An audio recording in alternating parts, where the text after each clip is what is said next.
2 minutitos, compañeros, empezamos. Gracias. Gracias, buen día.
Muy bien, compañeras, compañeros.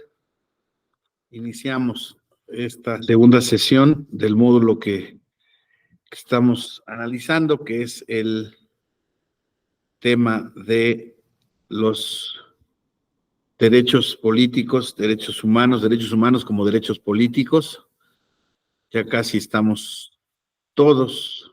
Los saludo con mucho gusto y les deseo un excelente inicio de semana. Vamos a ver.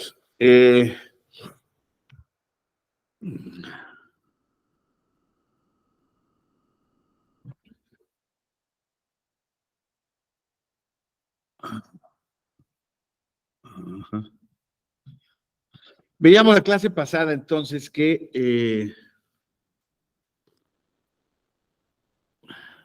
cuáles eran los derechos políticos, ¿no? Creo que habíamos identificado cuáles eran los orígenes, el surgimiento de los derechos humanos, del reconocimiento internacional de los derechos humanos, desde luego de que los derechos políticos, desde la Declaración Universal de los Derechos del Hombre de 1789, se había generado ya un reconocimiento a estos derechos de primera generación, particularmente establecidos como los derechos civiles, los derechos políticos y los derechos relacionados con la libertad individual. Entonces,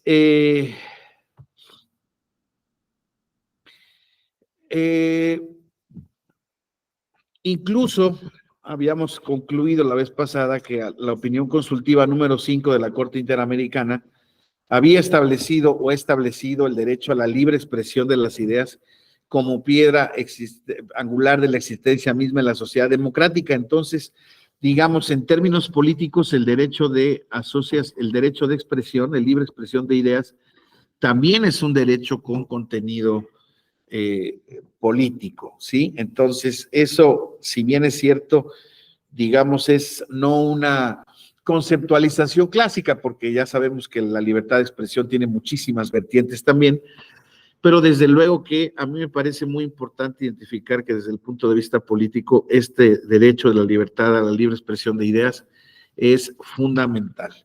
Entonces, habíamos anticipado, ¿no?, que en términos restrictivos, entonces hoy en día más bien vamos a tomar un panorama general. Hoy en día, en el siglo XXI, en el año 2023, en el día 17 de abril de 2023, podemos concluir de manera muy, con mucha precisión que hoy en día el debate de que si los derechos políticos eran derechos humanos es un debate agotado, es un debate que la verdad se dio en el contexto de nuestra realidad política y jurídica mexicana y pues tenía que ver un poco, insisto, por las condiciones políticas del país y por la posición de la Suprema Corte de Justicia de la Nación como órgano del Estado, que creo que atendiendo a razones contextuales, históricas de mucho peso, decidió en términos generales no incluir esta categoría de derechos desde el ámbito de la tutela de su protección. Y eso generó, pues desde luego, un vacío, una ausencia de esta protección y tutela de los derechos políticos electorales de los ciudadanos y por lo tanto fue, como lo habíamos visto, un campo olvidado, un campo auténticamente desierto. Y no es sino hasta este paradigma de los derechos humanos generados con el caso Radilla Pacheco en el año de 2009-10, pero no es sino hasta 2011 donde existe la reforma constitucional ya al artículo 1 de la Constitución, y esta reforma al artículo 1 de la Constitución es la que nos genera la posibilidad de identificar a los derechos humanos, además en la cúspide de la jerarquía interpretativa constitucional y convencional, para efectos de tener una efectiva tutela, garantía, respeto, protección a los derechos humanos. Y lo veíamos la vez pasada en el caso que incluso terminamos conversando con algunos de sus compañeros, donde al decir este artículo, todas las autoridades, mi posición es que ya no estamos en un caso como del artículo 133 constitucional, donde tenemos que tener ciertos cuidados y ciertas medidas de cobertura y de autocobertura institucional, como lo hacía la Corte en el caso del control difuso y del control concentrado de la constitucionalidad. Y entonces yo sostengo que desde luego que cualquier autoridad en el ámbito de sus competencias tendrá la posibilidad de tutelar, respetar específicamente estos derechos humanos. Claro, una manera muy gráfica que siempre se nos puede ocurrir es respecto del tema de las acciones afirmativas, ¿no? Platicábamos incluso ese caso con Yael la vez pasada. Y pues sí, yo sin lugar a, digamos, sin miramientos, sin temor, yo sería de este caso. Ahora bien, es cierto también que pues este ejercicio de interpretación convencional, de control constitucional y convencional que autoriza el artículo 1 a todas las autoridades del país, no electorales, sino a todas las autoridades del país, pues realmente requiere una pedagogía social, requiere una pedagogía constitucional para que todos los funcionarios, en efecto, que son susceptibles de actuar en el ámbito específico de los derechos humanos, pues tengan una capacitación en ese sentido. No es tan sencillo identificar estas nuevas facultades ipso facto, ¿no? Simple y sencillamente porque estén previstas en la Constitución. O sea, para que haya una efectiva vigencia de este artículo y de estas capacidades protectoras y tuteladoras, maximizadoras de los derechos humanos, pues sí debe de existir una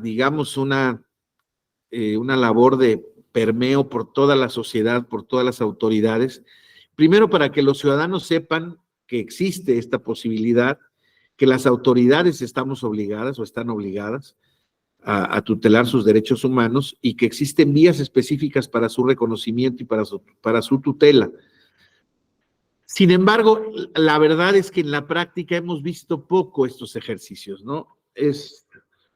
Estos ejercicios en donde las autoridades electorales locales, por ejemplo, generan reglamentos para la tutela, para la determinación de la protección de acciones afirmativas en determinado o para determinado grupo, vamos a pensar, vulnerable, pues la verdad es que ha sido poco frecuente el caso y en cualquier caso el asunto pasa por ser susceptible de tener las revisiones correspondientes en los órganos superiores, ¿no? Particularmente en este caso en el Tribunal Electoral. Si es en la justicia ordinaria, tendrá que ser ante los tribunales del jueces y tribunales del Poder Judicial Federal y eventualmente ante la Suprema Corte de Justicia de la Nación. Entonces, no es digámoslo así, una cosa, pues, extraña y rara el hecho de que apenas estemos en esta vía de implementación de los derechos, sino que es una consecuencia natural, insisto, de nuestra incipiente cultura en esta materia. Por eso mismo creo que este diplomado que está dando en la Escuela Judicial adquiere una relevancia muy especial. ¿Por qué? Pues porque justamente creo que este es un ámbito que no se ha socializado lo suficiente, no se ha difundido, no se ha divulgado lo suficiente, y entonces para muchas gentes esta materia que estamos viendo es una materia auténticamente, pues, ¿cómo decirles? Pues desconocida, simple y sencillamente, no tenemos el conocimiento, ni las autoridades, ni los ciudadanos de los mecanismos de defensa y las facultades que se tienen ahora, hoy en día, a partir de esta reforma constitucional. Entonces, esto es por lo que hace es que voy a tener que ir saltándome así ahora, perdón.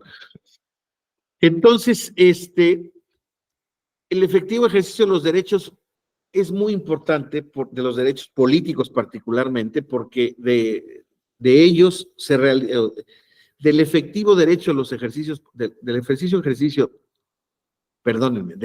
ejercicio de los derechos políticos depende la calidad democrática de un Estado o con la existencia misma del asunto, ¿no? Justamente ayer estábamos, el sábado estábamos discutiendo en una clase de maestría justamente esta triste circunstancia permanente en que se han puesto algunas regiones de nuestro país en donde existen auténtico control de ciertos territorios por parte de grupos armados de la delincuencia organizada y no de la delincuencia organizada. Ustedes saben que también existen grupos llamados de autodefensas comunitarios, que son aquellos grupos que también se establecen y se levantan en armas contra los embates, pues, digamos, de cualquier enemigo del Estado de Derecho, enemigo de la comunidad o enemigo de la licitud de las actividades que se llevan a cabo en las comunidades. Y eso se ha vuelto un contexto muy complicado en muchas regiones del país. Desde luego, muy focalizadas, pero son más de las que desde luego sería deseable que existieran.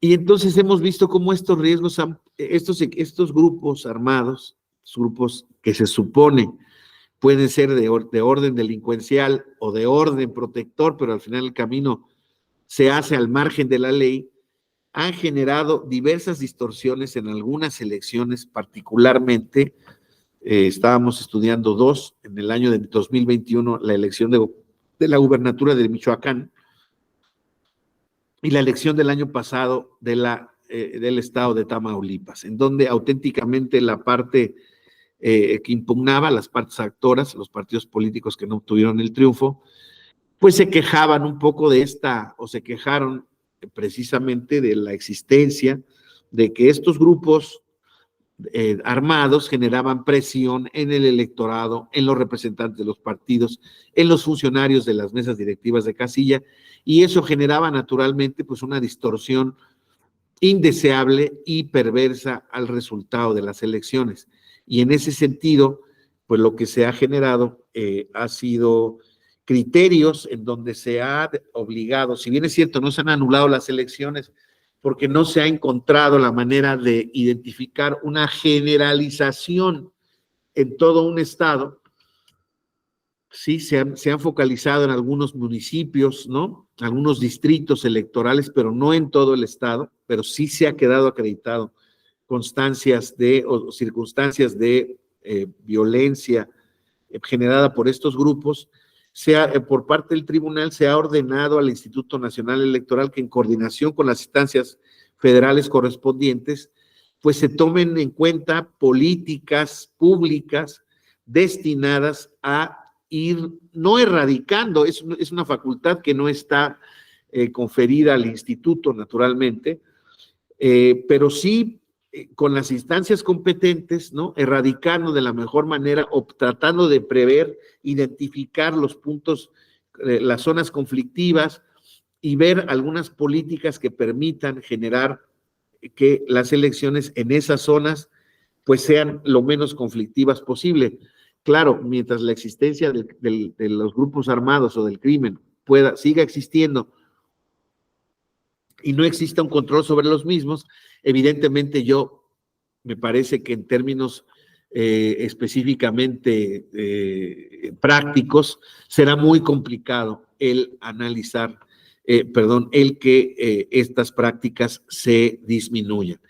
Aquí el problema que yo veo, compañeras, compañeros, es que justamente en este ejercicio de los derechos políticos, estas circunstancias de hecho realmente disminuyen las capacidades del Estado para poder proteger nuestros derechos político-electorales. Y les digo, por ejemplo, en estas dos elecciones que platicaba yo, de Michoacán 2021, de Tamaulipas 2022, hubo algunos distritos y 4 o 5 municipios en cada estado en donde prácticamente no se pudo tomar en cuenta la validez de la elección que se llevó a cabo en ellos, lo cual pues desde luego genera una preocupación particular para efectos de pues de qué es lo que va a suceder en un futuro, porque también si los grupos políticos, los grupos armados se dan cuenta de que esa es su posibilidad de que las elecciones libres no se lleven a cabo, pues eso genera naturalmente un incentivo. Les voy a platicar rápidamente un antecedente remoto de estas circunstancias que están pasando actualmente, que se dieron en el contexto de la elección de 1994, que como todos recuerdan, fue la época en que el último año de la elección del sexenio del presidente Carlos Salinas de Gortari, y el 1 de enero de 94 irrumpió en la selva lacandona, en la zona montañosa de la selva lacandona, particularmente en 4 municipios que integran un distrito, Las Margaritas, Ocosingo, hay 2 más que se me olvidan ahora de momento, pero son 2 más, San Juan Chamula y algún otro más, irrumpió el Ejército Zapatista de Liberación Nacional. Ustedes lo recuerdan bien, declarándole la guerra al Estado mexicano, sin duda alguna la irrupción de una guerrilla organizada, una guerrilla que le declara la guerra al Estado y que pone en ciertos aprietos al Estado mexicano, pues porque desde luego que pues todo este tipo de grupos de fácticos de poder, pues no pueden ser tolerados por el Estado. Sin embargo, se creó una comisión de conciliación, etcétera, etcétera. El gobierno, digamos, tomó cartas en el asunto y así se llegó, sin haber llegado a ningún arreglo particular, se nombraron mediadores, representantes del gobierno, representantes de ellos, y antes de iniciar el diálogo se llevó a cabo las elecciones federales de 1994, y en 2 distritos particularmente, en el 4º y el 5º de Chiapas, en donde confluyen estos municipios, fíjese que la elección se llevó a cabo, digámoslo así, en su totalidad en los 2 distritos, pero En los dos distritos federales, donde se daba la elección de diputados, el ejército zapatista destruyó y rompió y robó en más del 50% de la papelería y de los paquetes electorales en ese entonces. Fíjense, además es una zona eminentemente indígena, compañeras, compañeros. Entonces el asunto fue brutalmente delicado porque desde luego aquí hubo impugnaciones por parte de los partidos políticos. Quien había obtenido el primer lugar en los dos distritos fue el candidato, y los dos candidatos eran del Partido Revolucionario Institucional, y los partidos que quedaron en segundo lugar, y bueno, que no ganaron, impugnaron esa elección diciendo que naturalmente se daba una de las causales de nulidad de elección que estaban previstas desde entonces en nuestra ley electoral, que era el Código Federal de Instituciones y Procedimientos Electorales, y las mismas fueran impugnadas ante la Sala Regional Jalapa, que es la que corresponde tener jurisdicción sobre ese tipo de elecciones en el país, en el estado de Chiapas, y en ese caso, la Sala Regional Jalapa decretó con la ley en la mano, ante la constatación de que se habían destruido los paquetes de más del 50% de los distritos correspondientes, decretó la nulidad de las elecciones. Fíjense, estamos hablando de 1994, con una causa que estaba expresamente prevista en la ley y que sigue hasta ahora. Esto quiere decir que no se instalen el 20% de las casillas en el distrito correspondiente o existan causas de nulidad en al menos el 20% de las casillas. Aquí era muy sencillo porque había que constatar que no había rastros ni de ninguna especie respecto de la mayoría de la papelería de los paquetes de las actas correspondientes a ese distrito.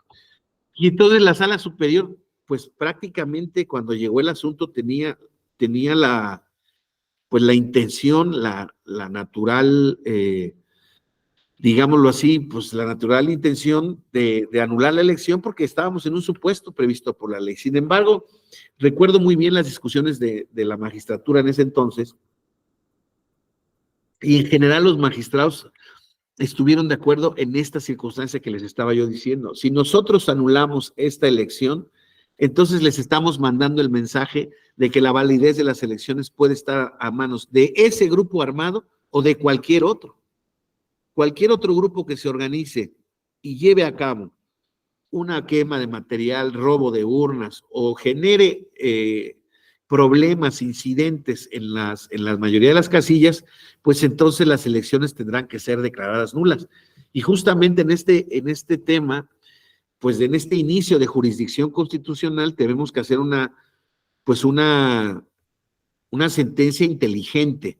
Y una sentencia inteligente quiere decir que es cierto que se dio esa pérdida de documentación, pero al mismo tiempo puedo decir que en un caso con el 46% y con el otro caso del 48% de la documentación y la papelería que sí tenían los consejos correspondientes, se pudo hacer un ejercicio de prospectiva muy interesante. Primero que nada, ver los resultados que se habían obtenido en ese porcentaje. Y ver en su caso, hacer ejercicios matemáticos, cuantitativos y cualitativos, de analizar qué es lo que hubiera pasado o qué es lo que pasó con, cuáles eran las posibilidades más razonables de saber qué fue lo que pasó en esas otras, o en todas esas casillas, en esas votaciones, cuya documentación ya no existía. Y haciendo el ejercicio en el peor de los escenarios, sí, que todas las casillas, en todos los casos, en esa media de votación que se sacó, pertenecieran a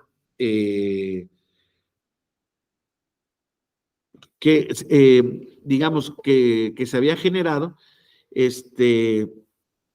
lo que se dijo fue que insisto, suponiendo el peor de los escenarios que fueran para el partido que había obtenido con esa cantidad, con ese porcentaje de documentación recuperada, que todos los votos hubieran sido en contra de ellos, el segundo lugar no hubiera obtenido el triunfo. En consecuencia, la sala determinó en este ejercicio de valoración constitucional que pretendía maximizar particularmente el derecho democrático al voto, las elecciones libres, el principio de conservación de los actos públicos válidamente celebrados, decretó la validez de las dos elecciones con esa cantidad de documentación. Y créanme que fue una resolución, pues en un principio pudo ser controvertida, pero cuando la verdad es que la opinión pública analizó las causas y las motivaciones que los magistrados habían tenido para efecto de haber salvado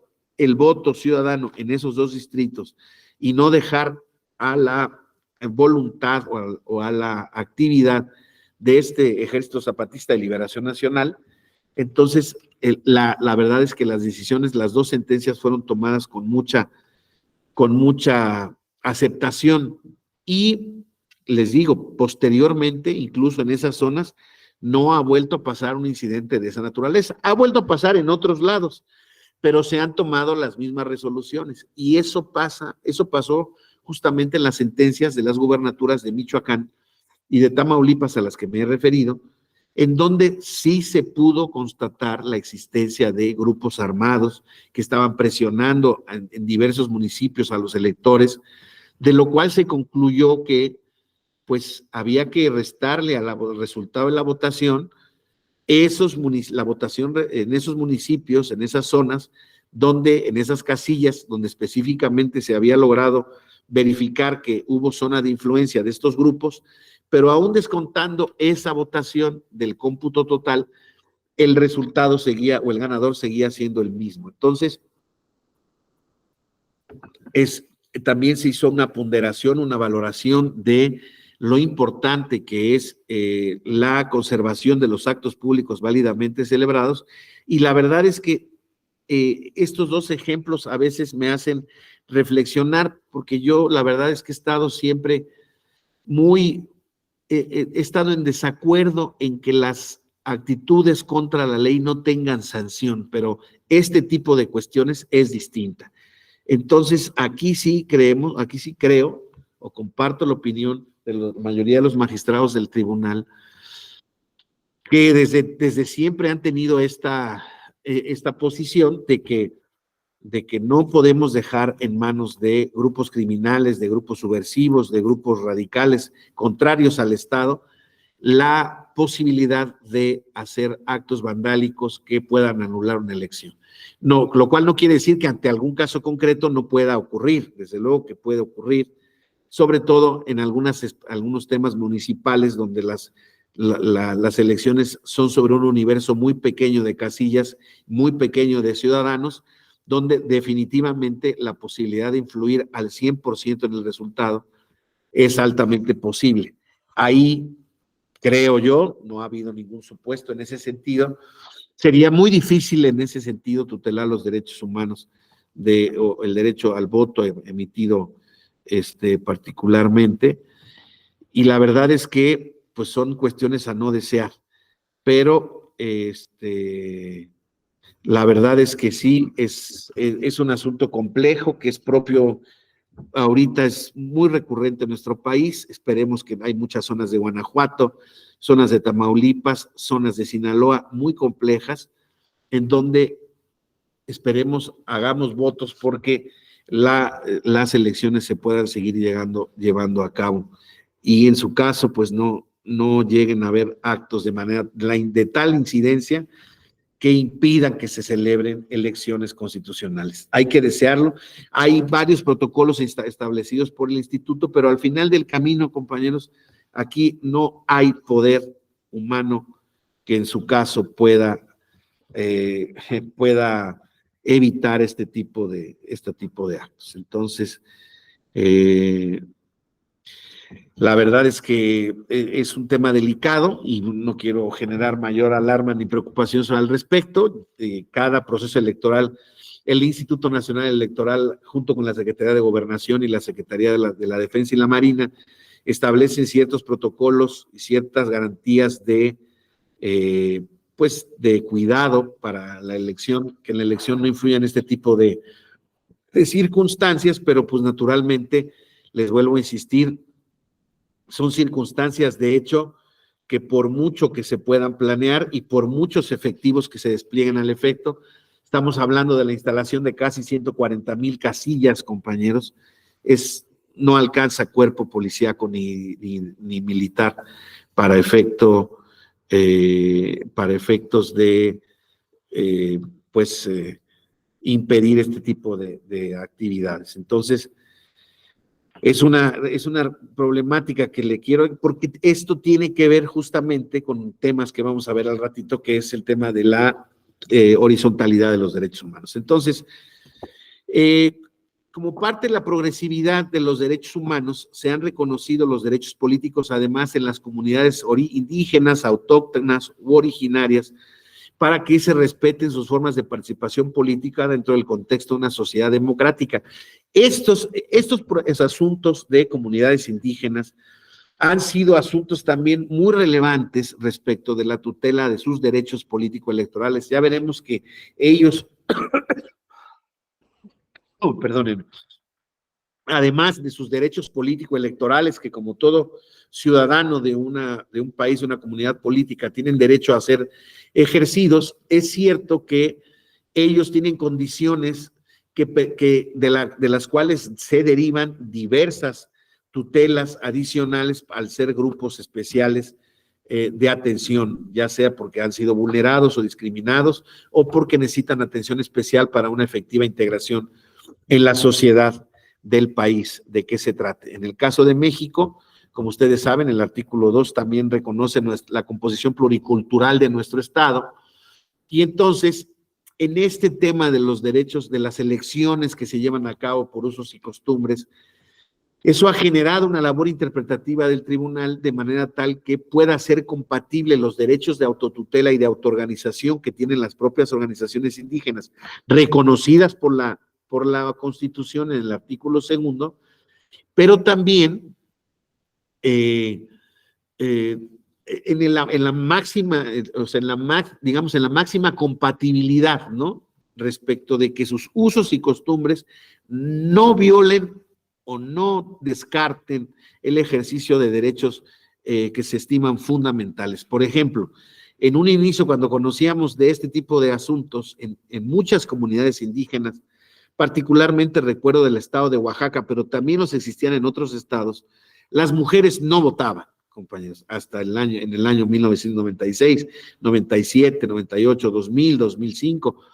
Las mujeres en muchas comunidades no tenían derecho al voto. Y no fue sino hasta que las mujeres de esas comunidades asistieron en la tutela de sus derechos político-electorales, desde luego ahí, no tan solo en su calidad de indígenas, en su calidad de indígenas a lo mejor no tenían tanta franja de tutela, pero en su calidad de titulares de derechos políticos fundamentales, como es el derecho de votar, el tribunal reconoció en toda esa gama de conductas, de comunidades originarias, en donde se llevaba a cabo esta práctica común, ancestral, se eliminara y se le diera el libre acceso a las mujeres. Ahora, muchas de las comunidades, naturalmente, cumplieron y acudieron al tribunal y se dio ese reconocimiento de derechos para las mujeres.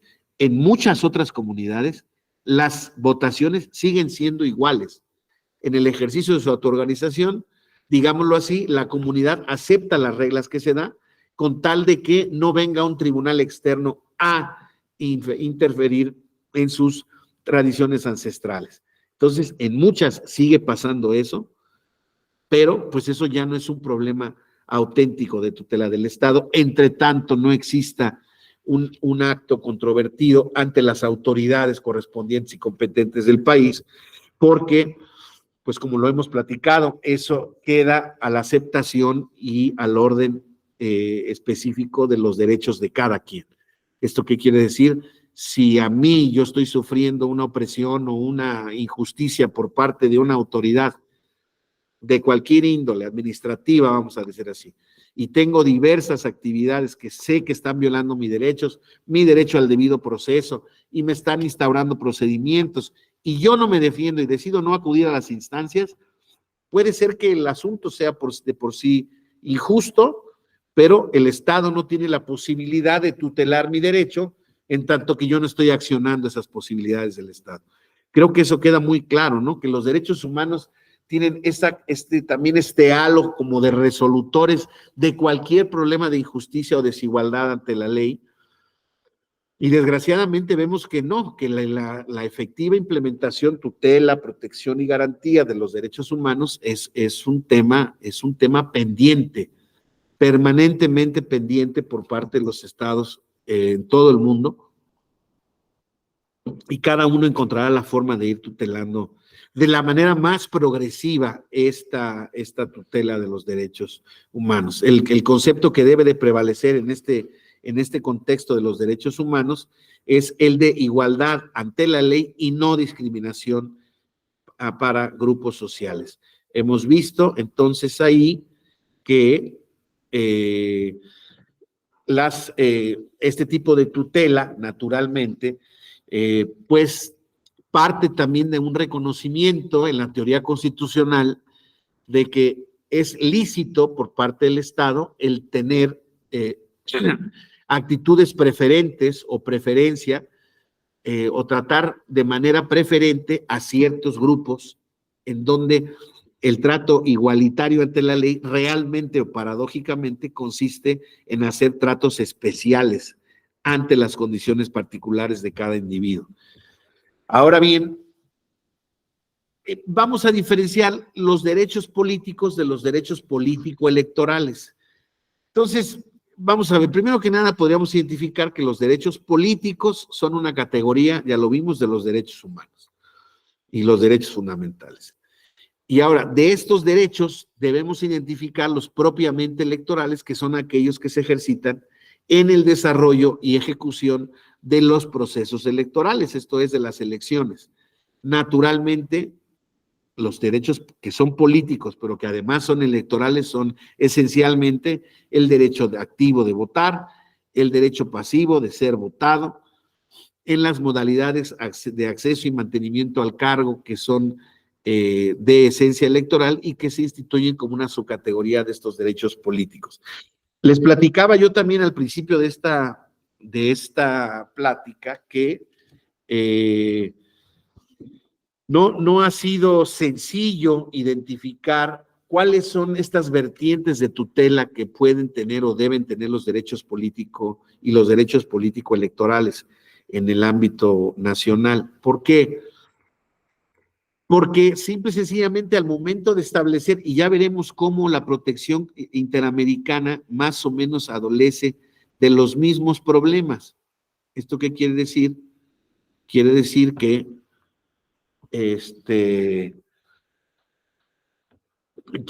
que la enumeración y las condiciones, desarrollo, contenido de cada derecho no vienen previstas en los mismos. Por eso mismo, la interpretación y la capacidad para interpretar estos derechos que se hace tiene que ser progresiva, tiene que ser interdependiente, tiene que ser universal y tiene que ser pro persona. ¿Esto qué quiere decir?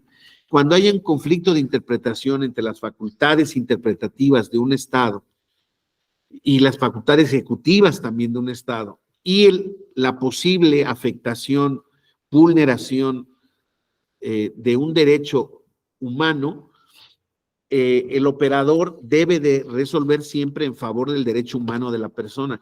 Es lo que les platicaba yo respecto de este tipo de determinaciones o de reformas que se quieren hacer, que se querían hacer para reducir las facultades del tribunal, porque realmente al ser normas jurídicas, es cierto, de rango constitucional, es cierto, pero que de manera regresiva ordenan al tribunal que interprete, yo pienso que, creo que además es compartido mi punto de vista por varios académicos que se han expresado en las redes sociales, en algunos artículos de opinión, creo que es muy complicado el que cualquier interpretación de esa naturaleza vaya en contra de la letra y del espíritu del artículo primero constitucional, que lo hemos leído, lo hemos platicado en diversas ocasiones, pero que sí, insisto yo, nos sirve de guía para identificar que ante la posible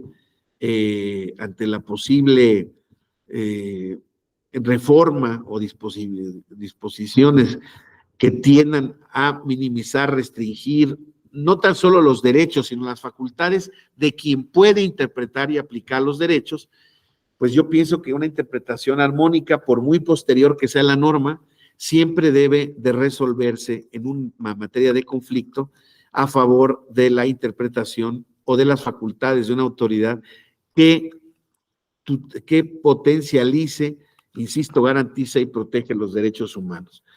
Entonces, eso es importante que lo tengamos en el radar. Ahora bien, compañeros, derechos políticos, derechos electorales, derechos ciudadanos o pertenecientes a la categoría de ciudadanía, como la pertenencia con una comunidad política. Dice Hannah Arendt, ¿qué pasa? ¿Qué hacemos con las personas refugiadas? Con los migrantes, sin papeles, ¿no? ¿Qué categoría tienen estas personas en el ámbito de la sociedad y de un determinado país, ¿no?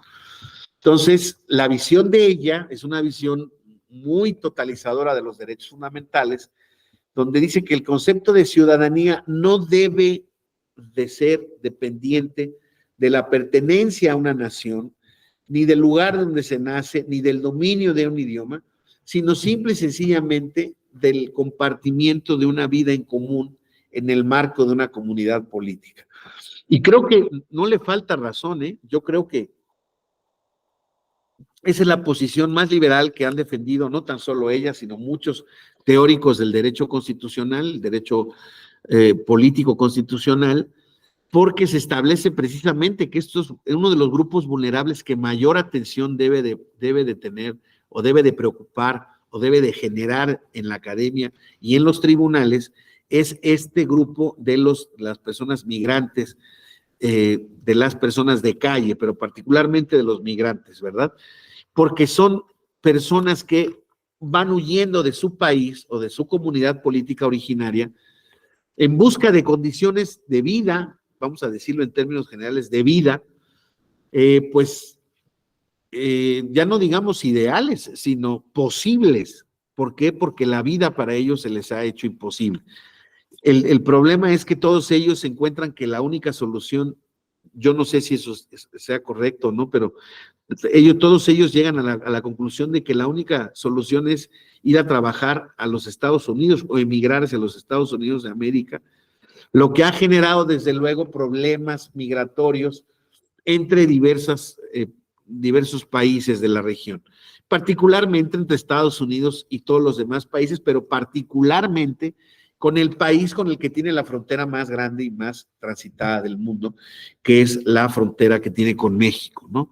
Entonces, sabemos plenamente que existen problemas estructurales en el tema del trato a los migrantes, y yo les diría, es uno de los puntos que más debate da en la doctrina constitucional, porque es uno de los temas que además, digámoslo así, la solidaridad cívica de los pueblos no alcanza para eso. Y les voy a poner estos ejemplos.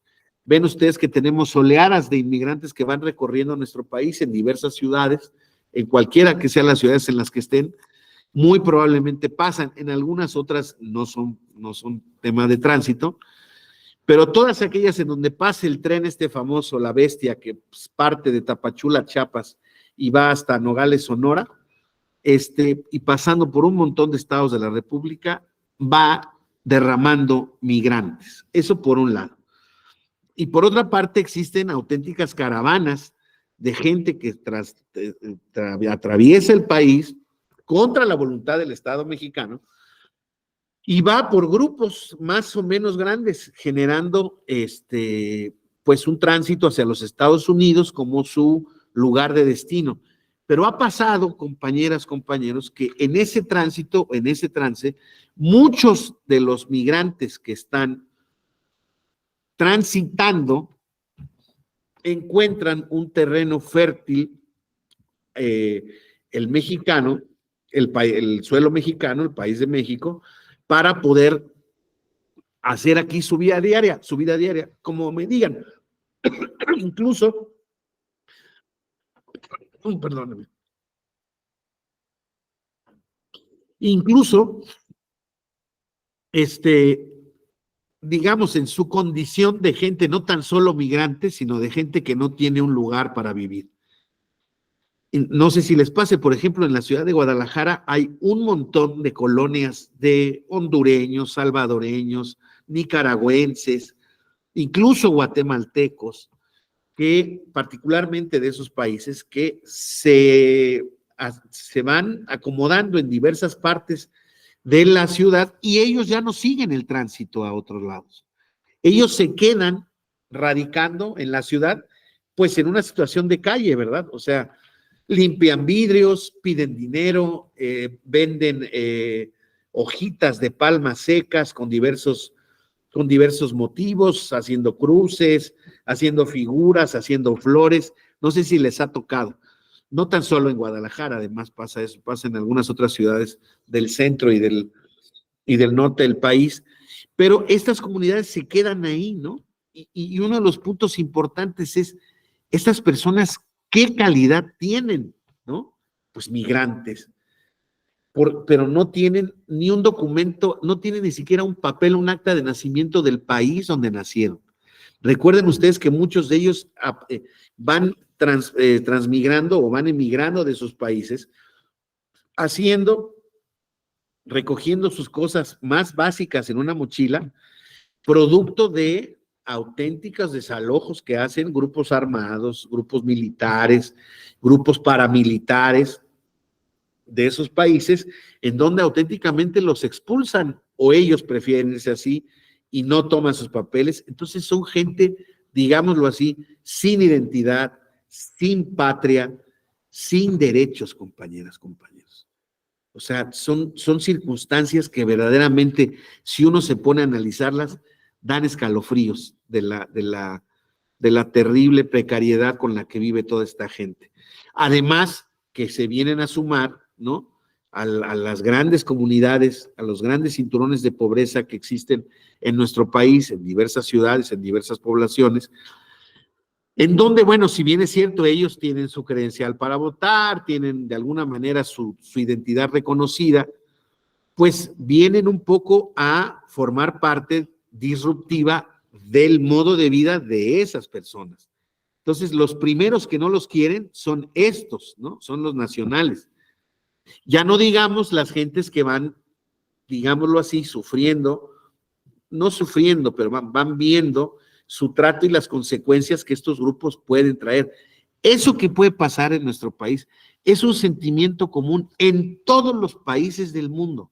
El problema migratorio, por diversas razones, se ha convertido en uno de los problemas más importantes del mundo y auténticamente es un milagro, compañeras, compañeros, que sigan existiendo, pues literalmente seres humanos a raíz de la generosidad y de la humanidad, pues digamos de asociaciones, organizaciones no gubernamentales, la sociedad civil, incluso en algunos casos de gobiernos que son auténticamente muy, muy generosos y muy protectores de los derechos de los migrantes, pero póngase a pensar, o sea, auténticamente es un tema complejísimo. Ya no vamos a platicar ahora de ellos vamos a ver ahorita un instrumento internacional que también está integrado a favor de ellos, en donde dice que los estados deben de plantearse políticas públicas para el reconocimiento y tutela de los derechos políticos de los migrantes. Y yo digo, bueno, si existe o si va a existir tutela de reconocimientos de derechos políticos de los migrantes, hay un montón de derechos previos que hay que reconocerles. No necesariamente la ciudadanía, no necesariamente. Ahí estoy de acuerdo con Arendt. O sea, un Estado no se tiene que meter en el problema de, pues digamos, hasta de índole política o sociológica o antropológica, de ver si les da la nacionalidad por el simple hecho de ser migrantes. No te metas en ese problema, pero déjalos que participen en los asuntos de la comunidad en los que al final del camino ellos viven, ¿no? Pero les vuelvo a decir, y yo digo, y su derecho a su identidad, a sus derechos fundamentales, a la salud, a un trabajo, a un empleo, porque al final del camino lo que ellos hacen, pues no es un empleo formal, ¿verdad? Y alguien dice, es que denles empleo, y alguien pregunta, ¿tú le darías empleo a una persona en esa condición? Y entonces es donde las posiciones se ponen muy complejas.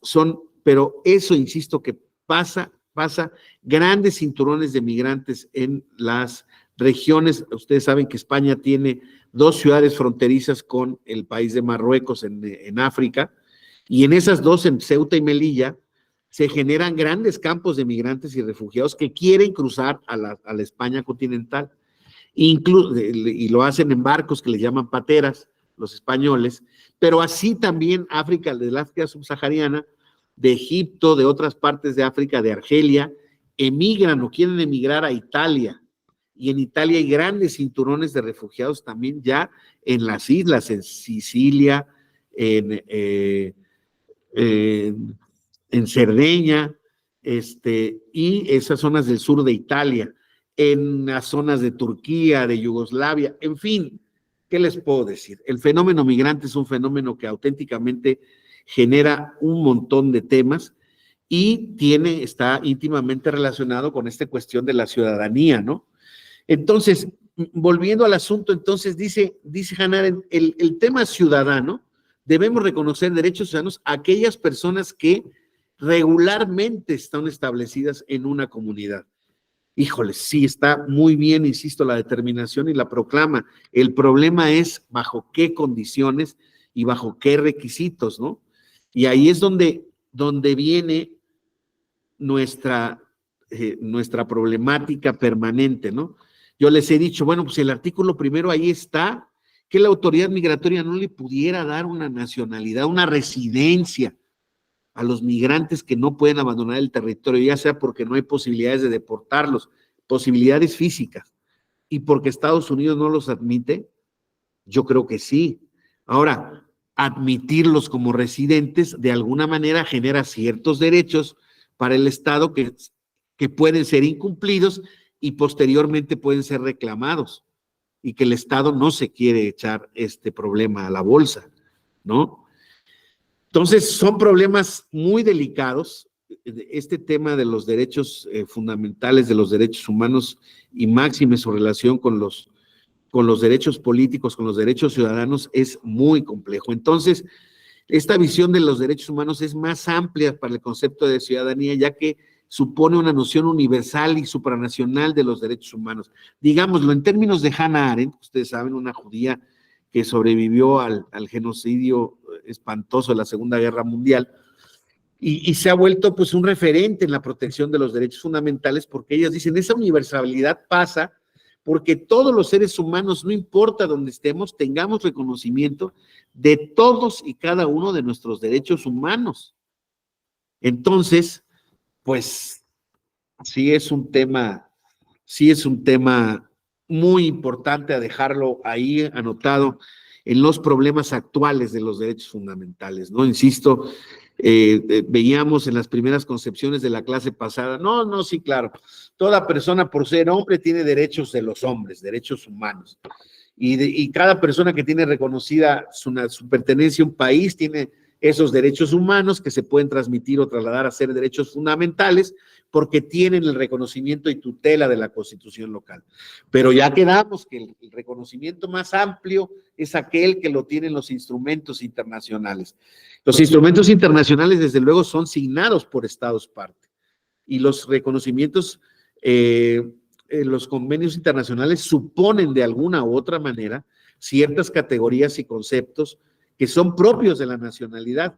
Están estas zonas grises, estas zonas sospechosas, estas categorías en donde, digámoslo así, la problemática no es tan fácil de resolver. Y miren ahora todavía si hablamos de derechos colectivos, ¿no?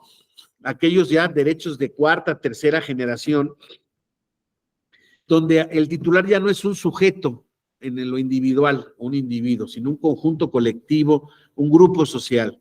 En estos derechos se protegen incluso los intereses en común, la identidad de dichos colectivos.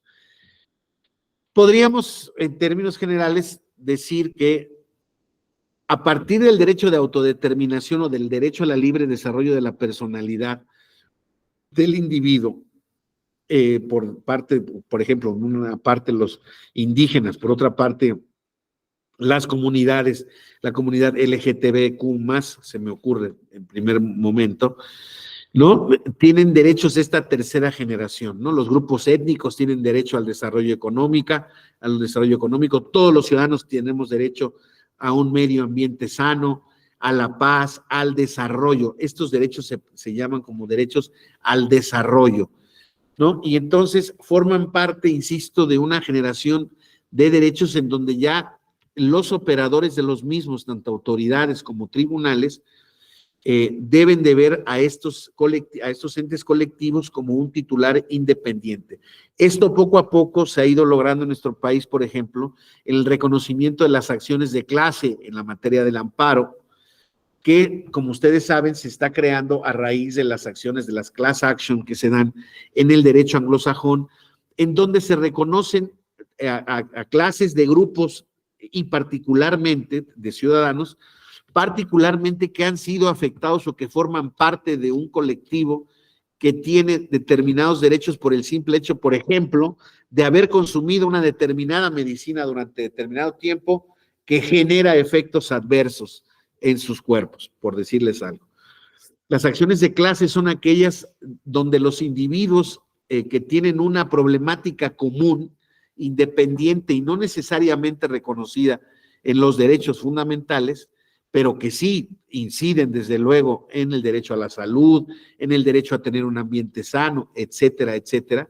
Por ejemplo, son muy comunes las acciones colectivas en Estados Unidos y podrían empezarlo a hacer en nuestro país, todas aquellas derechos, todas aquellas comunidades que forman parte de diversos municipios en las riberas de un río que ha sido contaminado, por ejemplo, por alguna empresa, por los desechos químicos o sí, químicos particularmente que hacen determinadas empresas, ya sea de la transformación, ya sea mineras, químicas, incluso el propio Pemex, etcétera, etcétera, donde los desechos, la industria tequilera, por ejemplo, es muy acusada de ser muy contaminante porque las piñas de los agaves de las que se extrae el líquido que luego se fermenta y se convierte en tequila, son altamente contaminantes para el suelo en donde se puedan quedar, entonces existen vertederos, etcétera, etcétera, de las mismas, pero siempre terminan teniendo una salida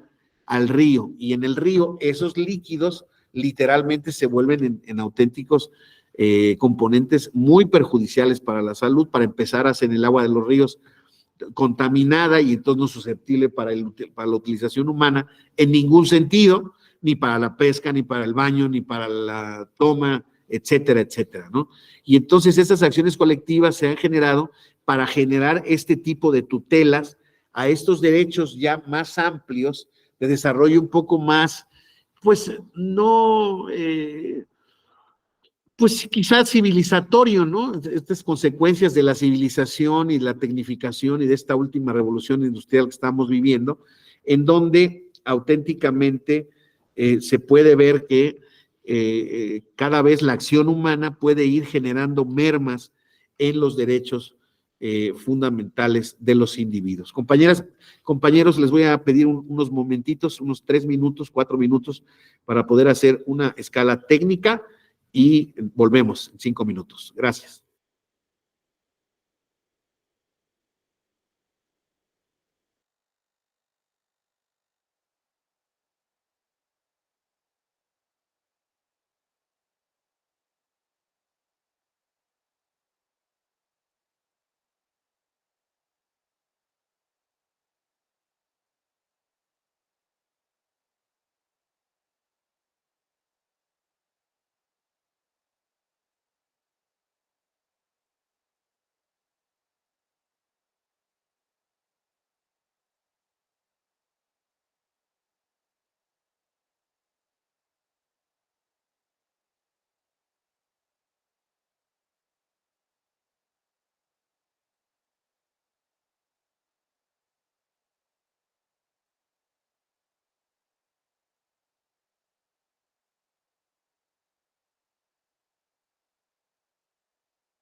Muy bien, compañeras, compañeros, gracias. Yael, por favor. Doctor, buen día a todos. Buen día. Me surgió una duda cuando estábamos hablando de el tema del Ejército Zapatista, pero no lo quise Sí, interrumpir en su momento, doctor. Pero antes de avanzar quisiera comentarle, me surgió una duda en cuanto a esto. Yo he notado algo que veo desde afuera del tribunal, yo no trabajo ahí, pero he notado que a veces, y por favor corrígeme si estoy en un error, que hay una distinción entre lo correcto y lo prudente. Y me parece que aquí, con este ejemplo que nos puso, queda muy bien. Es decir, lo correcto hubiera sido, en un estricto sentido formalista y literal de la ley, que a lo mejor ya se habían cumplido los elementos para que se declarara la nulidad de la elección. Sin embargo, pues, ¿qué hicieron los magistrados? Vieron el contexto social, el efecto que hubiera podido tener que le hubieran como validado estos actos criminales que estaban haciendo, y como dijo usted, se hizo una pedagogía social y dijeron, no, va a tener más efectos negativos, entonces vamos a decretarlas como válidas. Ahí esta idea que le comento de que lo prudente y lo correcto, a lo mejor lo correcto hubiera sido declarar la nulidad, pero lo prudente fue decir, no, vamos a seguir porque no vamos a validar estos actos.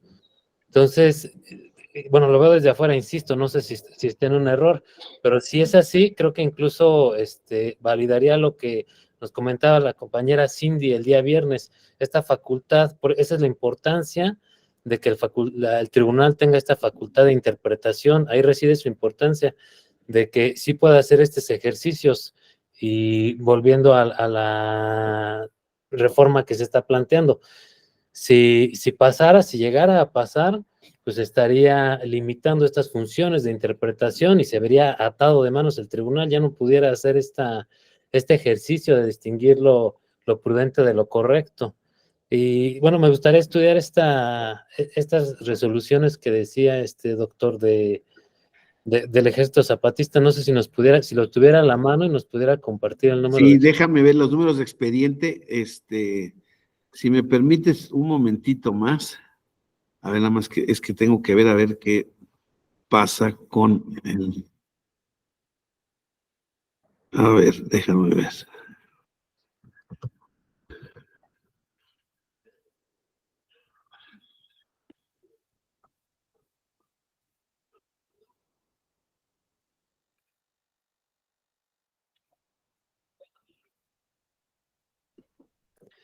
Y si no lo tiene tan a la mano, doctor, si gusta, después le mando un correo nada más Sí, para... permíteme. Sí, deja, espérame.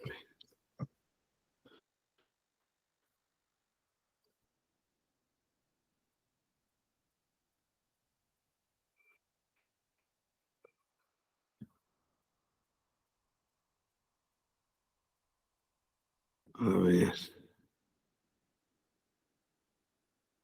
Déjame ver si lo tengo tan a la mano.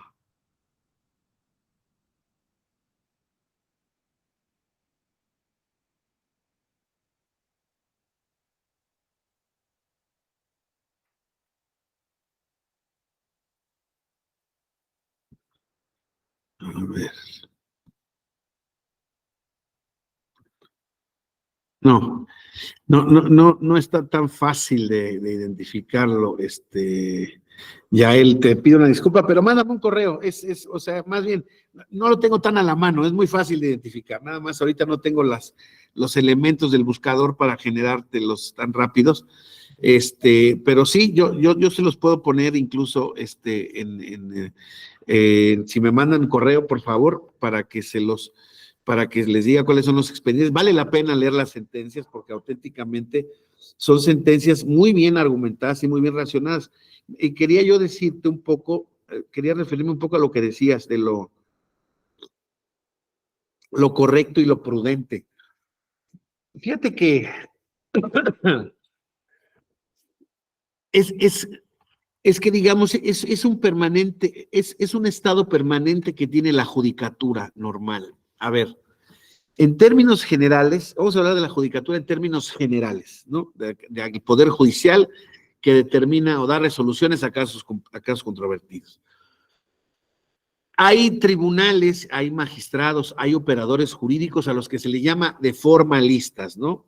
Yo recuerdo muy bien en ese entonces, la magistrada Alfonsina Navarro Hidalgo y el magistrado Eloy Fuentes Cerda eran magistrados muy estrictos respecto de que supuesto que se juzgara, se admitía y se resolviera en determinado sentido, debía tener un basamento estrictamente previsto en la ley, ¿sí? No había manera de interpretar, cuando la ley era clara, no había manera de interpretar. Y de alguna manera sigue siendo un poco así en muchos lados, en la justicia local, en la justicia federal. Sin embargo, hoy en día hay más herramientas para poder avanzar de ese estado. Ese estado, ¿qué es lo que puede generar, Yael? En términos de políticas públicas desde el punto de vista jurisdiccional. Digámoslo así, es un tribunal sería un tribunal muy cerrado, o un juez muy cerrado, donde sabrías perfectamente bien a qué atenerte con ellos. Porque lo que no diga la ley, ellos no te lo van a decir nunca. Eso es lo que de alguna manera, eso es lo que se quiere en algunos sectores de los jueces. ¿Se acuerdan lo que decíamos, Montesquieu? El juez tiene que responder al Estado legislativo de derecho y constitucional eventualmente, si es que consideramos a la Constitución como una norma. En ese entonces, realmente Montesquieu, que no era abogado, no consideraba a la Constitución como una norma, sino como ese pacto político. Sí era una norma fundacional. Pero a partir de ahí lo que importara era lo que hicieran los tribunales, los congresos, los parlamentos, y el juez era un simple acatador, el juez, y se supone que también el Poder Ejecutivo, un simple acatador de esa voluntad popular expresada en la ley. Entonces, ahí es donde se privaba o se valía formalmente el juez del criterio de interpretación literal, gramatical. Y ya si las palabras o si los enunciados no te permitían, ya podíamos meternos al funcional, al sistemático, interpretar unas normas por otras, pero digamos, es una labor, si bien es cierto, ya creativa. Dicen que toda labor jurisdiccional es una labor creativa, incluso aplicar una norma rajatabla a un caso concreto es una labor creativa individualizada. Está bien, me parece que en términos generales, en términos absolutos, así es. Ahora, hay diferencias en esa labor creativa, en el proceso de labor creativo. Esto que decíamos ya de la interpretación sistemática, funcional, de la interpretación conforme a la Constitución, que han tenido que hacer en nuestro país la Suprema Corte de Justicia de la Nación primero, el Tribunal Electoral, y ahora, a partir de hace un tiempo para acá, por lo menos de 96, el Tribunal Electoral hace también control de convencionalidad. Pues desde luego que eso rebasa el ámbito de la ley, Yael, ¿no? Lo ves perfectamente bien. O sea, ¿por qué? Porque las leyes o son viejas y no tenían prevista estas condiciones de protección de los derechos humanos, o porque se interpretaron históricamente bajo el tema de la literalidad y los criterios eran muy poco, digamos, progresivos, ¿no? Pero, digamos, hoy en día lo que hace el tribunal, y por decirte algo, que viene un migrante de calle, y un migrante que te acredita incluso con testimoniales, con recibos de domicilio.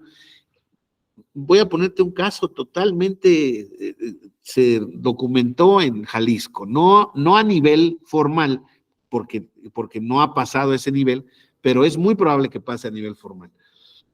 Hay una comunidad de migrantes que han sido protegidos por una casa hogar de unos religiosos allá no en Guadalajara, en la zona de Tlajomulco, de Jalisco, que es una zona conurbada. Y entonces estos migrantes a raíz de eso tienen un lugar donde dormir, tienen un lugar donde comer, pero ellos salen y se buscan la vida. Y algunos de ellos ya han logrado conseguir trabajos de albañilería, de carpintería, porque lo sabían hacer en su lugar, eso porque lo aprendieron, eso no importa. Y entonces estas personas están, pues forman parte activa de una sociedad, incluso son conocidas por una pequeña comunidad donde están insertados. Entonces, uno de ellos dijo, quiero formar parte de la comunidad y quiero ser líder de esta comunidad que me reconoce como una persona trabajadora, como una persona virtuosa. Oye, ¿tiene la nacionalidad mexicana? Pues no la tengo. Apenas tengo yo mi acta de nacimiento, a lo cual cuestión, tengo mi permiso de residencia, que me consiguieron mis tutores, lo que gustes y mandes. Entonces, está en proceso de quererse incorporar a esta, pues digamos, esta posibilidad de que se le haga una acción afirmativa para participar políticamente en su comunidad. Y yo me temo que hoy en día, por decir algo, vamos a ver ahorita el Tratado de los Migrantes, que México ha suscrito, pero que realmente no se ha, digamos, lo suscribió, pero ves que lo tienen que adoptar formalmente para que sean cumplimientos ratificados. No ha sido ratificado el tratado, está en ese proceso, no ha sido ratificado en muchas partes del mundo. De hecho, los únicos que han ratificado efectivamente el tratado para que entre en vigencia sus estados son gran parte de los países africanos. Pero lo más importante es que te quería decir es, está esta disposición y está estas posiciones teóricas tuteladoras de los derechos fundamentales donde no habría ninguna duda de que lo correcto sería darle una acción afirmativa a él. Oiga, me puede usted preguntar, ¿a él y a quién más? A todos los que se... No, bueno, vamos viendo el ejercicio, vamos a ver en qué contexto y bajo qué condiciones, en su caso, se le puede reconocer una acción afirmativa a esta persona migrante por sus condiciones particulares. Insisto, creo que no podríamos hoy en día ni jurídicamente ni de manera correcta establecer un caos para que con ese precedente todos los demás tengan derecho a venir, que es lo que nos diría la teoría de los derechos humanos, ¿no? Si son humanos, si son migrantes, vamos a meterlos en la categoría y a ti no te importa nada más. Y ahí es donde vienen este tipo de cuestiones, y lo platicábamos la vez pasada. Ningún derecho humano es absoluto, todo el mundo tiene, todo el derecho tiene condiciones de ejercicio, tiene restricciones, puede tener restricciones fundamentales. Pero, ¿qué es lo que te quiero decir? Suponiendo que existiera esta condición y el Instituto Electoral de Participación Ciudadana de Jalisco dijera, ok, vale, les doy una acción afirmativa. Y vienen contra el tribunal local dice, pues yo no la veo reconocida, te voy a revocar esa acción afirmativa, pero viene con el tribunal electoral dice, sí, en mi facultad del primero constitucional, yo le tutelo a estas personas que vive, ya acreditado vivir en el territorio de mi país y yo le voy a dar la condición, no de mexicano, pero sí de migrante, etcétera, etcétera, etcétera. Eso quizás sería lo correcto, ¿no? Lo legal sería decir, no tengo previsto hoy en día una acción afirmativa en tu favor, no te la voy a conceder, y lo legal sería, pues en ninguna instancia te lo voy a reconocer. De eso se trataba la reforma de la que platicábamos el viernes pasado. De eso se trata la reforma al final del camino, ¿no? Les pongo este ejemplo del migrante porque me parece como muy real, muy posible, pero está el de la situación de los mexicanos de calle, que tampoco tienen papeles, compañeros. La diferencia entre un migrante y un agente de calle es que uno nació en México y el otro no, pero en su vida diaria, en su día a día, son prácticamente iguales. Oiga, pero es que el que nació tiene derecho a ser mexicano. Sí, no lo estoy discutiendo, pero en sus condiciones prácticas de la vida, él necesita también una acción afirmativa. Primero que nada, para empezar, para que le den papeles. Oye, ¿dónde naciste? No tengo idea. Yo crecí abandonado en un crucero, no sé ni quiénes son mis papás, no sé de dónde vengo, de dónde estoy. ¿Cómo te llamas? Pues me dicen como quieras que le diga. ¿Sí me explico? Entonces, hay tantas personas en esa situación que desde luego que la condición, los principios, lo que anima a la protección de los derechos humanos son seres humanos, tienen derechos, deben tener derechos. Entonces vamos a tratarlos de una manera especial. Se administra o se acepta en el Estado lo que sería una discriminación positiva, vamos a darle un trato desigual a él respecto de otras personas que teniendo más o menos las mismas condiciones serían exigibles otras circunstancias. Pero bueno, no es el motivo de debatir sobre eso, sino sobre esto que estamos planteando. Entonces, te vuelvo a decir, el problema con el operador jurídico es que, en efecto, no tan solo creo que tiene que preocuparse por cumplir la ley. Ese estadio yo creo que ya pasó. Aunque sí es cierto que da certeza, aunque sí es cierto que da certidumbre jurídica, sí es cierto, a lo mejor ni siquiera acude nadie a él, porque saben que no les va a reconocer un derecho, porque no está previsto, desarrollado en la ley, como ustedes quieren que se lo reconozcan, como alguien quiere que se lo reconozca. En cambio, hoy en día entiendo yo que la actitud que exige la Constitución y este nuevo paradigma constitucional, lo dice el ministro Saldívar en el TikTok, ¿no? De verdad. A ver, no, nadie tiene derecho a bulearte, nadie tiene derecho a prohibirte fumar, nadie tiene derecho a que hagas lo que tú quieras. Claro, tienes que ver si las condiciones en las que te piden el ejercicio del derecho son razonables o no. Si tú consideras que tienes un derecho que no te he reconocido, acude a los tribunales. Acabo de sacar un TikTok ahí muy simpático en términos de verdad, de ver a un ministro que acaba de ser presidente de la Corte. Pues la verdad es que a mí sí me causa gracia y me parecen formativos las cosas que dicen en el TikTok. Es lo que dice, se trata de acercar el conocimiento de tus derechos a ustedes. Es lo que trata de hacer. Por lo menos es lo que dice que trata de hacer. Pero bueno, creo que al final del camino la intención es buena, cualquiera que sea su motivación. Ahora, ese es el nuevo paradigma. Entonces, cuando surgió este problema de 96, perdón, la elección era de 94, claro, por eso no la estaba encontrando ahorita, porque esa decisión la tomó el Tribunal Federal Electoral, fue en 94, no fue el Tribunal Electoral del Poder Judicial de la Federación, fue la sala de segunda instancia del Tribunal Federal Electoral. La siguiente vez que nos veamos, o si me mandas un correo, te refiero los expedientes. Pero sí fue en 1994, fue el Tribunal Federal Electoral. Entonces, ¿qué pasó con ese planteamiento?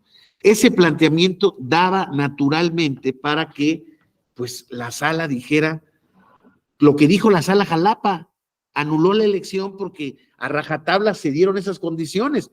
¿De qué premisa se parte si se determina legalmente de que no se instaló el 20% de las casillas u ocurrieron causas de nulidad en más del 20% de las casillas? Pues que no se dio la universalidad de la elección, faltó una parte importante del electorado, ¿verdad?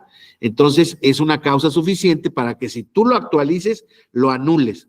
Lo que no te dice nunca la ley son los casos de la realidad que nadie puede prever. Nadie preveía en ese entonces un surgimiento de este grupo armado y que este grupo armado generara estas condiciones, pues digamos, de ingobernabilidad en las elecciones de esos dos distritos. Era el 4º y el 5º de Chiapas, eso sí me acuerdo bien. Entonces, optaron por lo correcto. Pues es que ahí esa determinación no la quisiera yo conceder porque actuaron por lo prudente, dijiste, actuaron por la prudencia, ¿no? Con prudencia. Sí, bueno, es una manera prudente de actuar, porque te digo, estas argumentaciones serían muy complicadas y desgraciadamente no siempre se ha comportado así el tribunal ni los tribunales. Los tribunales deberían de ser consistentes, que hay precedentes que pueden ser peligrosos, porque si bien es cierto, en un principio podrían estar actuando conforme a la ley, ¿no? Podría ser una puerta posteriormente para que la ley genere efectos contrarios a los que busca remediar. Y en este caso, insisto, busca anular las elecciones en donde no se dio estas circunstancias. Pero ¿cuál era la condición que estaba esperando el legislador, el constituyente, cuando se dio esa reforma? Estaba esperando que fuera el Estado mismo el que tratara de manipular los resultados electorales, atendiendo a la no instalación de las casillas o a generando conductas para que se diera ¿no? irregularidades y que los ciudadanos o los partidos políticos de oposición pudieran darse cuenta de eso, de este tema, y pudieran alegar la nulidad. Y ante ese argumento de que se generaron irregularidades en las casillas, entonces es suficiente el porcentaje para determinar que la elección no fue limpia, no me importa el resultado, pero hay una generalidad en cuanto al comportamiento ilícito de alguno de los sujetos. Entonces, vamos, aquí fue un grupo armado, revolucionario, guerrillero, ajeno al Estado, ¿no? Que tomó ciertos territorios por la fuerza, y pues haber anulado la elección, insisto, era darles un cheque en blanco para que se dijera que en esa parte del país no podía haber elecciones válidas. Si se hubiera decretado nula la elección y se hubieran celebrado extraordinarias, muy probablemente hubieran pasado dos cosas ya. Uno, que hubiera pasado lo mismo que en las anteriores, o que hubiera ganado el candidato que ellos hubieran apoyado y no hubieran generado el destrozo en los distritos correspondientes. Cualquiera de las dos cosas inaceptable para el sistema democrático. Entonces, en efecto, es una parte, digamos, que atañe a todos los procesos jurídicos de aplicación del derecho, ya sean constitucionales o ya sean legales, y yo creo que una interpretación prudente hoy en día debe de tender justamente al mantenimiento de los derechos, porque cuando hablamos, por ejemplo, en este caso, de la conservación, del principio de conservación de los actos públicos válidamente celebrados, estamos hablando también no de la actividad del Estado, que es la elección en sí misma. O sea, no estoy protegiendo al Estado, sino estoy protegiendo a todos los individuos que ejercieron su derecho y que ayudaron a conformar el poder público mediante la elección de ese representante. Entonces, sí, el juez, ya ves ahora recientemente, ¿no? Los criterios del tribunal donde ya se dice que donde se ha cancelado la posibilidad del derecho, más bien se ha ampliado la posibilidad de ser tutelado para un cargo de elección popular, ser votado incluso, aunque estés en prisión, siempre y cuando no tengas la condena, ¿verdad? Y más en nuestro país, que existe la prisión preventiva oficiosa como default en un montón de escenarios delictivos. Y bueno, y ahora ya no le añadamos el problema en donde la Corte Interamericana ha decretado que la prevención preventiva oficiosa y el arraigo domiciliario son inconvencionales, o sea, no son restricciones legítimas. Entonces, hoy en día, fíjate, está en la Constitución la prisión preventiva oficiosa, en la Constitución, y hay una sentencia de la Corte Interamericana que dice que eso es inconvencional. ¿Qué van a hacer los jueces penales, Yael? ¿Qué deben hacer los jueces penales? Es una respuesta muy compleja en lo práctico, pero quien quiera acudir al primero constitucional, con base en la sentencia de la Corte, y diga, no voy a dar prisión preventiva oficiosa, aunque así me lo pida el Ministerio Público o la Fiscalía Especializada de tal, porque esto es inconvencional, ya lo decretó la Corte, y a mí me parece que es el criterio que debe prevalecer. Y entonces, en la vía de los hechos, ya no digamos el conflicto entre poderes, que al día siguiente veríamos al presidente o a alguien tachando al Poder Judicial de corrupto, pero no sería una actitud, sería una actitud de protección de los derechos político-electorales, a la presunción de inocencia, ¿verdad? En ese caso que decíamos de los expedientes de esos distritos del 1994, lo que se quería generar era, al final del camino, el respeto al voto y el respeto hacia el Estado mexicano. Fíjate. O sea, que ningún grupo estuviera por encima del Estado mexicano, como el Ejército Zapatista, como grupo revolucionario o insurgente o guerrillero, se quería posicionar respecto de su vigencia, no importaba cuál, ¿no? Entonces, no sé si con esto amplié o pude más o menos matizar tu inquietud, Yael. Sí, doctor, muchas gracias, sí me quedó claro. Gracias a ti. Bueno, seguimos, compañeras, compañeros.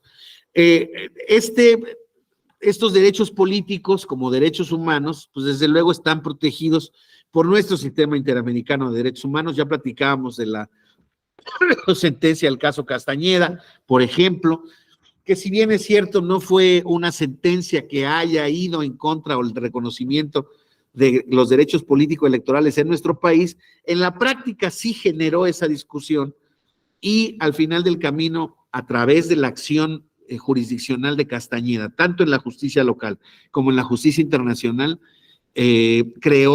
ayudó a crear las condiciones para reconocer las candidaturas independientes, ¿no? La Convención Americana de Derechos Humanos, adoptada por nuestro país el 7 de mayo de 1981, celebrada en el 69, entrada en vigor en 78, pero adoptada por México en 81, dice el preámbulo, fíjense, los estados signatarios de la presente convención, reafirmando su propósito de consolidar en este continente, dentro del cuadro de instituciones democráticas, un régimen de libertad personal y de justicia social, fundado en el respeto de los derechos esenciales del hombre, y que estos no nacen del hecho de ser nacional de determinado estado, sino que tienen como fundamentos atributos de la persona humana, razón por la cual justifican una protección internacional de naturaleza coadyuvante o complementaria de la que ofrece el derecho interno de los Estados americanos. Fíjense cómo este sistema interamericano, en general los sistemas internacionales, se ofrecen como sistemas o se establecen como sistemas complementarios de los nacionales. En principio yo tendría que partir de la premisa, yo organismo internacional o yo unión de estados, como le quieran llamar, parto de la premisa de que todos estamos bien en materia de reconocimiento de derechos, pero por si las moscas, vámonos a ir generando este tema, ¿no? Este instrumento internacional, ya veremos, miren, vamos a ver. Esa fue la Corte Interamericana.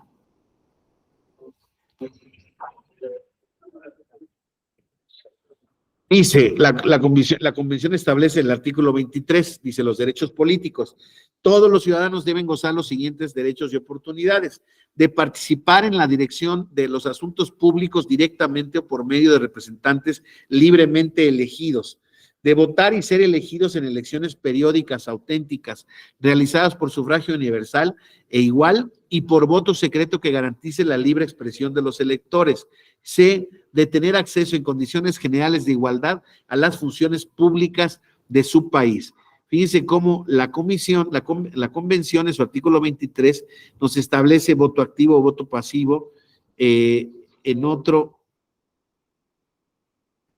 dice aquí, el artículo 23, párrafo 2, dice que la ley puede reglamentar el ejercicio de los derechos políticos exclusivamente, fíjense, por cuestiones de edad, de capacidad civil, nacionalidad, ahí estamos en el tema de los migrantes, residencia, es razonable y es convencional, idioma, es razonable, es racional, es convencional, instrucción, fíjense, incluso el de instrucción está reconocida como una posible limitación al ejercicio, capacidad civil o mental, ya estaba en cuestiones de edad, o condena por juez competente en proceso penal. Eso de o condena es lo que ha interpretado el Tribunal Electoral para establecer que el segundo párrafo del artículo, del inciso B del 38 es equivocado. O sea, no es convencional, porque dicen que es cuando dice que los derechos políticos electorales de los ciudadanos será suspendido cuando el sujeto sea vinculado a proceso que requiera pena de prisión, alguna cuestión así. Entonces, claro, una correcta interpretación convencional de este derecho a ser votado no puede llegar al límite al que nuestra Constitución establece. Y es una sentencia reciente del tribunal. Establece el 24, igualdad ante la ley. Todas las personas tienen derecho sin discriminación a igual protección a la ley, ya lo habíamos platicado. Y está el tema de la protección judicial, que ese fue el caso que ganó realmente Castañeda. Toda persona tiene derecho a un recurso sencillo y rápido o a cualquier otro recurso efectivo ante los jueces o tribunales competentes que la ampare contra actos que violen sus derechos fundamentales reconocidos en la Constitución, la ley o la presente convención, aun cuando la violación sea cometida por personas actuando en sus funciones oficiales.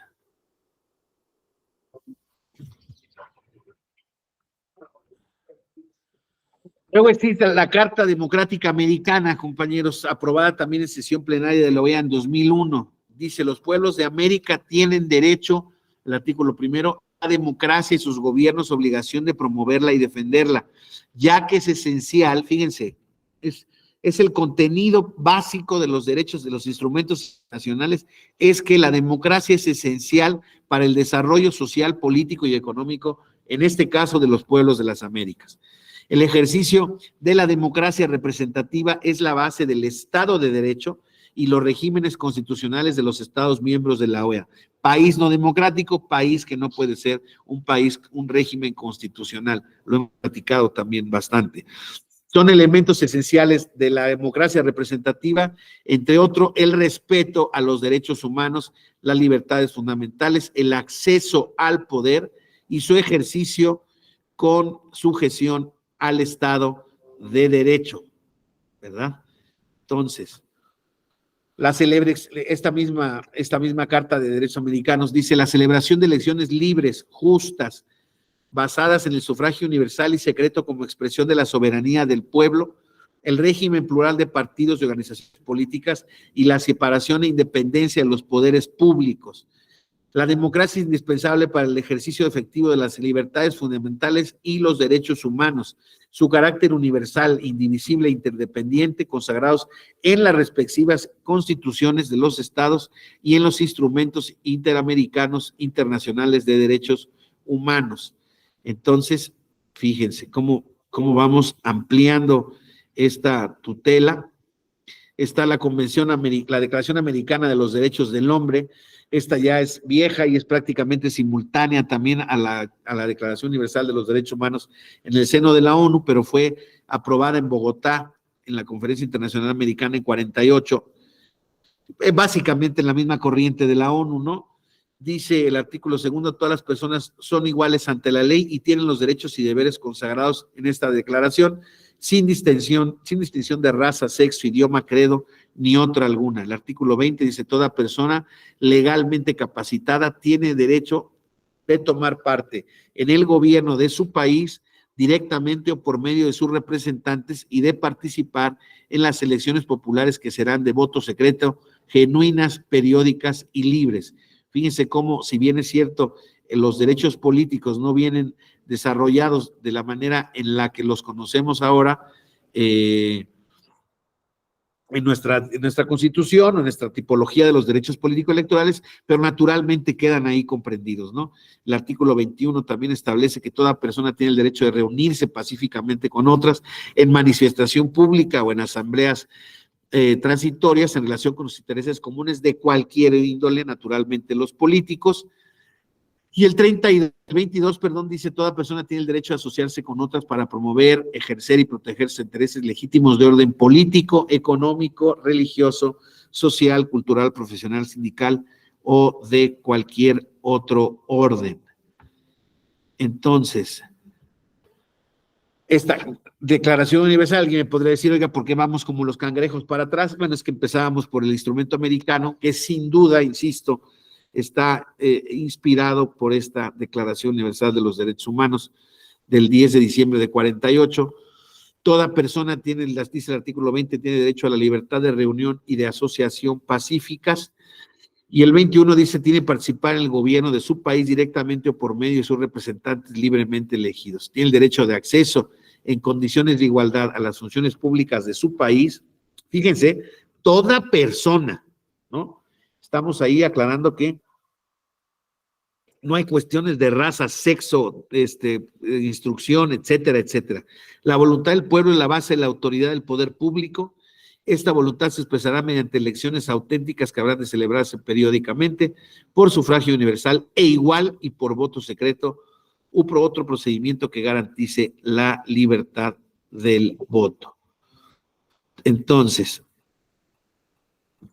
el Pacto Internacional de Derechos Civiles y Políticos, también adoptado por la Asamblea General de la ONU el 16 de diciembre de 1966, naturalmente desarrolla estos derechos de primera generación una vez más, y dicen aquí una tipología más conocida, ¿no? Ya va avanzando en ese sentido: todos los ciudadanos gozarán sin restricciones indebidas de los siguientes derechos y oportunidades: participar en la dirección de los asuntos públicos, directamente o por medio de representantes libremente elegidos, votar y ser elegidos en elecciones periódicas auténticas realizadas por sufragio universal, igual o por voto secreto que garantice la libre expresión de la voluntad de los electores, tener acceso en condiciones generales de igualdad a las funciones públicas del país. Y vámonos a ir a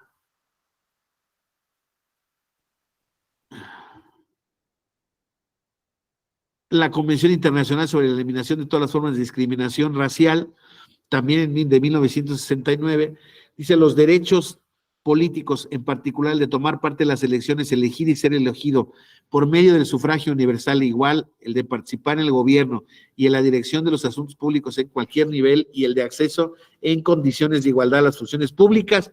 Obviamente me faltó decir que ahí que todos los estados están obligados a respetar estos derechos. Ahora, respecto de la mujer, Convención sobre la Eliminación de todas las formas de discriminación contra la mujer. Fíjense aquí, dice como el artículo 7, aprobada por la ONU el 13 de septiembre de 1981, dice: los estados parte tomarán las medidas apropiadas para eliminar la discriminación contra la mujer en la vida política y pública del país, y en particular garantizarán a las mujeres en condiciones de igualdad con los hombres el derecho a votar en las elecciones, ser elegibles para los cargos de elección, participar en la formulación de las políticas gubernamentales, en la ejecución de estas y ocupar todos los cargos gubernamentales, y participar en ONGs que se ocupen de la vida pública del país. Esta misma Convención sobre los Derechos Políticos de la Mujer dice que las mujeres tendrán derecho a votar en todas las elecciones en igualdad de condiciones que los hombres, serán elegibles para todos los organismos públicos electivos establecidos en la legislación nacional en igualdad de condiciones que los hombres, y las mujeres tendrán derecho a ocupar los cargos públicos establecidos en la legislación nacional en igualdad de condiciones que los hombres.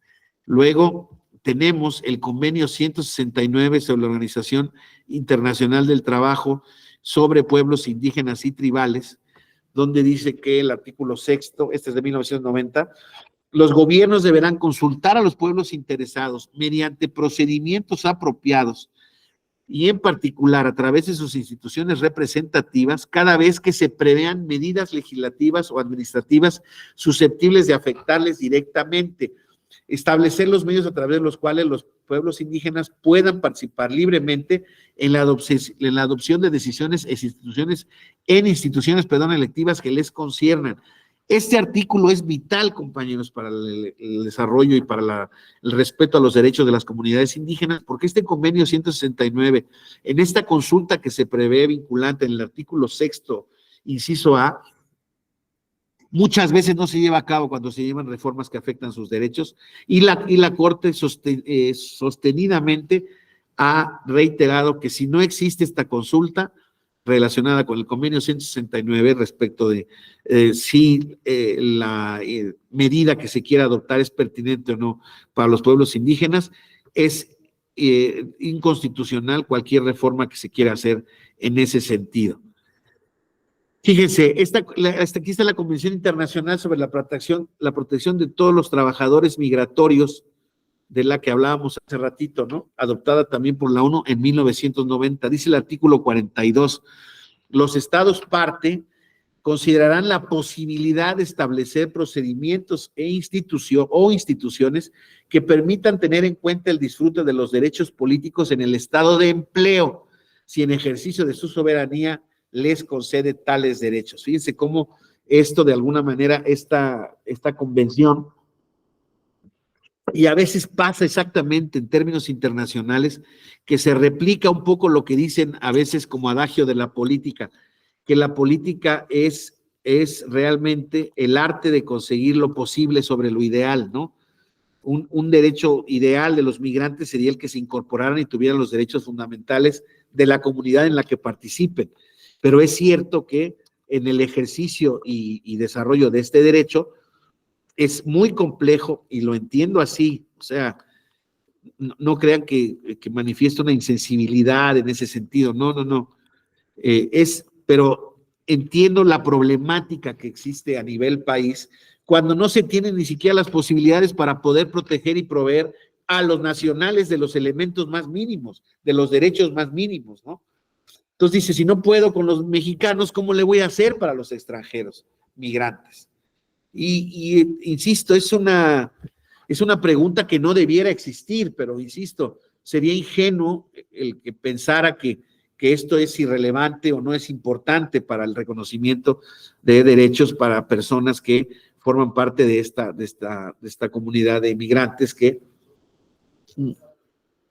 cada vez es más importante. Ustedes saben que en Estados Unidos hay estudios de que prácticamente el 20% de la fuerza laboral de mano de obra en fábrica, manufactura, bienes y servicios, la llevan a cabo migrantes. Y de esos migrantes, la mitad no están reconocidos, no tienen papeles, ¿no? Son importantísimas, por lo menos en Estados Unidos, estas comunidades migratorias, pero el Estado se niega a reconocerles el estatus, ya no digamos de migrantes o de residentes, sino la posibilidad de considerarlos en un estatus intermedio de ciudadanía. Entonces, es un tema muy complejo, es un tema muy actual, muy complejo, ¿no? Uno quisiera ver esto como la panacea, la tablita de salvación de una sociedad más justa, pero la verdad es que tenemos múltiples ejemplos y fundamentos de que nuestras sociedades son sociedades fundamentalmente injustas, desafortunadamente.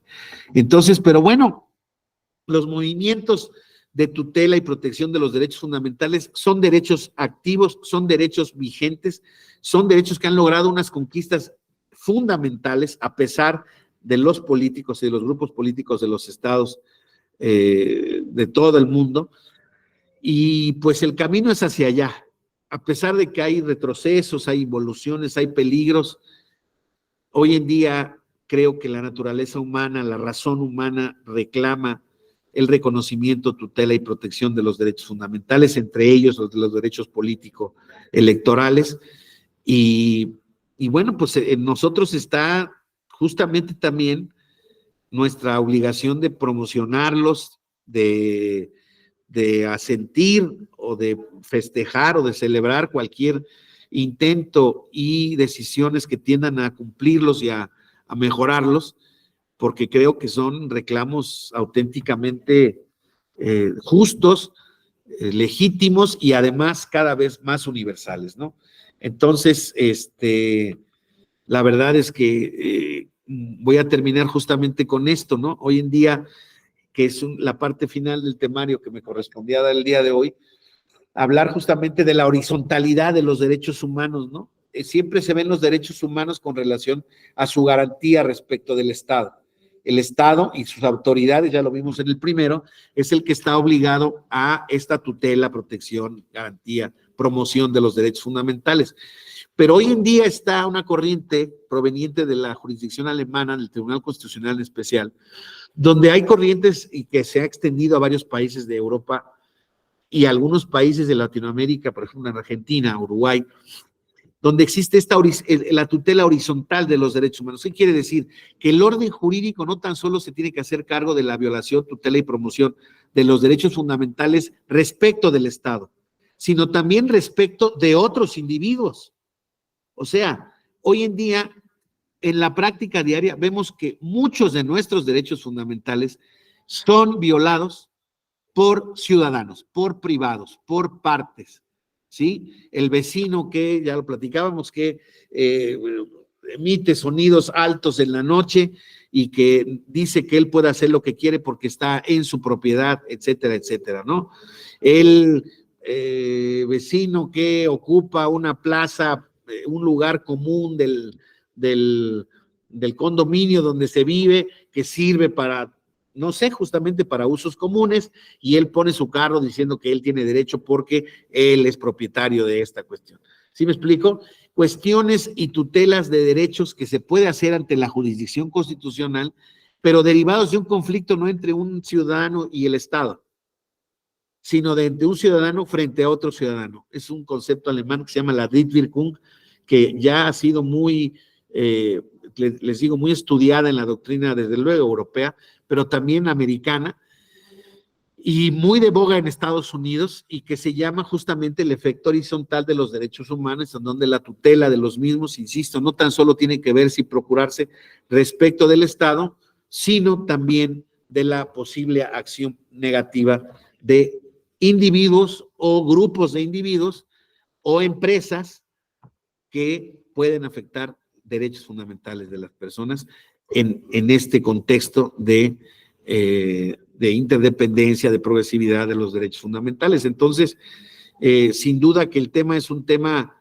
apenas, pues apenas en boga, ¿no? Es rabiosamente actual, pero al mismo tiempo tiene mucho camino por recorrer. Simple y sencillamente, por ejemplo, en nuestro estado mexicano, tenemos grandes problemas y resistencias para que el nuevo proceso penal o sistema penal adversarial acusatorio tenga vigencia efectiva en los sistemas jurídicos de los estados.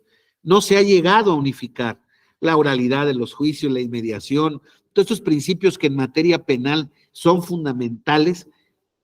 No tenemos al 100% integrado ese sistema que podríamos decir es tan básico, debería ser considerado tan básico para los derechos fundamentales de los individuos de una nación, porque justamente es el sistema que protege o tutela uno de los valores más importantes del individuo, como lo es el de la libertad o el patrimonio, por ejemplo.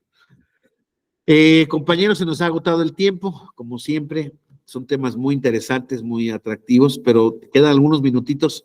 Si alguien quiere hacer algún comentario, alguna aclaración, alguna aportación, alguna pregunta, y a ver si estamos en posibilidad de atenderla, porque ya estamos en el cambio del aula.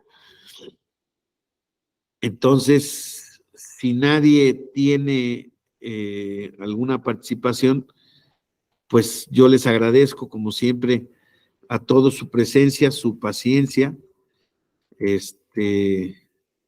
Vamos a ver. Sí, mi correo es aquí se los voy a poner en el chat.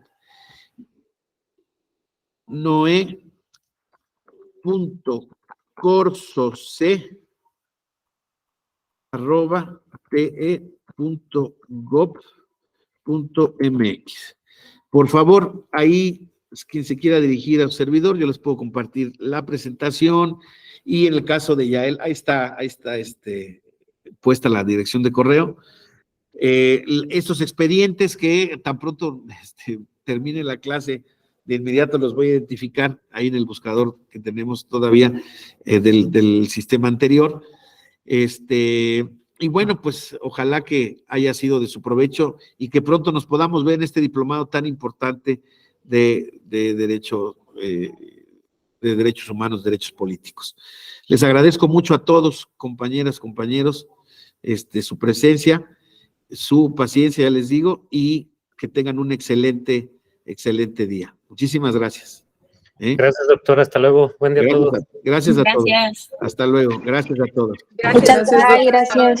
Hasta luego. Hasta luego. Gracias. Gracias.